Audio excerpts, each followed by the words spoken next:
Chaque année, la Wallonie sélectionne d'anciennes voies ferrées pour les transformer en Ravel. Un Ravel, c'est donc une voie réservée aux usagers non motorisés, à l'écart de la circulation automobile, ce qui en fait donc des voies particulièrement sûres et agréables qu'on peut utiliser autant pour le loisir que pour les déplacements utilitaires. Le but d'un Ravel étant qu'on puisse y circuler autant à pied qu'à vélo, qu'en poussette, qu'en fauteuil roulant. Il y a des critères à respecter pour le revêtement, qui doit être dur, relativement lisse, et pour la largeur de la voie, qui doit permettre qu'on se croise de façon relativement confortable. Et donc, un Ravel, c'est un certain budget. Une commune qui dispose sur son territoire d'une ancienne voie ferrée ou d'un ancien chemin de halage et qui est dans l'attente que cette voie soit sélectionnée par la Wallonie pour en faire un Ravel, peut accélérer un petit peu les choses en initiant un projet pré-Ravel.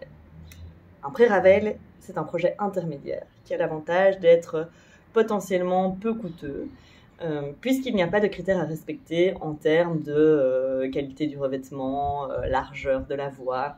Et donc, la commune peut se contenter de défricher la voie de manière à ce qu'un piéton, un cycliste, un cavalier puisse s'y engager, vérifier quand même que l'écoulement des eaux soit suffisamment bon pour que la voie ne soit pas régulièrement inondée, et puis s'arrêter là en fait.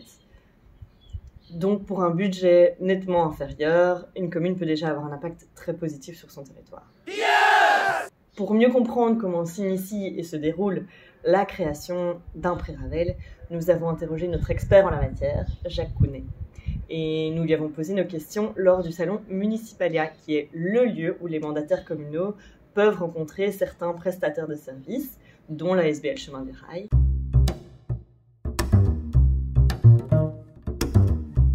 Tout d'abord, évidemment, il faut avoir sur son territoire une ancienne ligne vicinale ou une ancienne ligne de chemin de fer. Ensuite, il faut vérifier qu'on puisse avoir la maîtrise de cette infrastructure-là, parce que les parcelles peuvent avoir été vendues, etc. Et donc trouver une formule de location, de rachat, de bail amphithéotique, etc.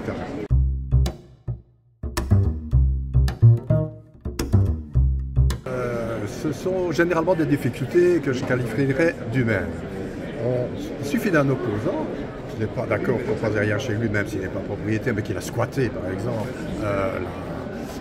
la ligne vicinale, qui peut nous faire des blocages. Il peut y avoir des difficultés d'ordre de remise en état pour les écoulements des eaux ou des ouvrages d'art. Évidemment, s'il y a un viaduc à mettre en état, ça ne peut pas être du ressort de la commune. Ensuite, il y a les questions, bien entendu, budgétaires. Il faut savoir qu'après, Ravel n'est pas un Ravel, donc ça peut être limité par exemple un déboisement, une maîtrise de l'écoulement des eaux et une piste en cendrée, par exemple. Mais si l'on veut aller plus loin, il y a différentes formules que nous avons vécues ensemble avec des communes, comme des plans communaux de développement rural, comme des appels à projets de ministres, comme des financements par le service public de Wallonie.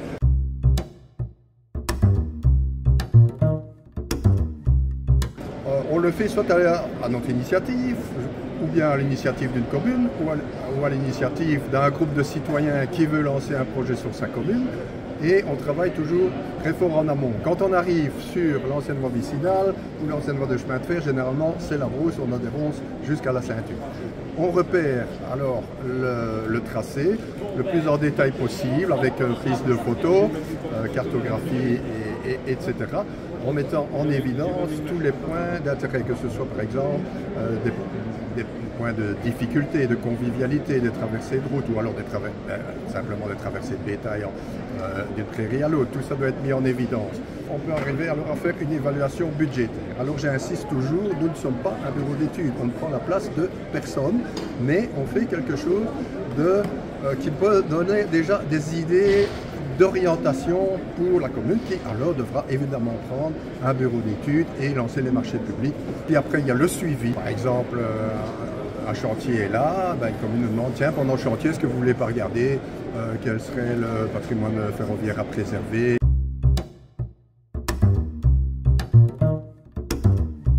Si la commune, c'est un groupe de citoyens, vraiment une volonté, quand on veut, on peut.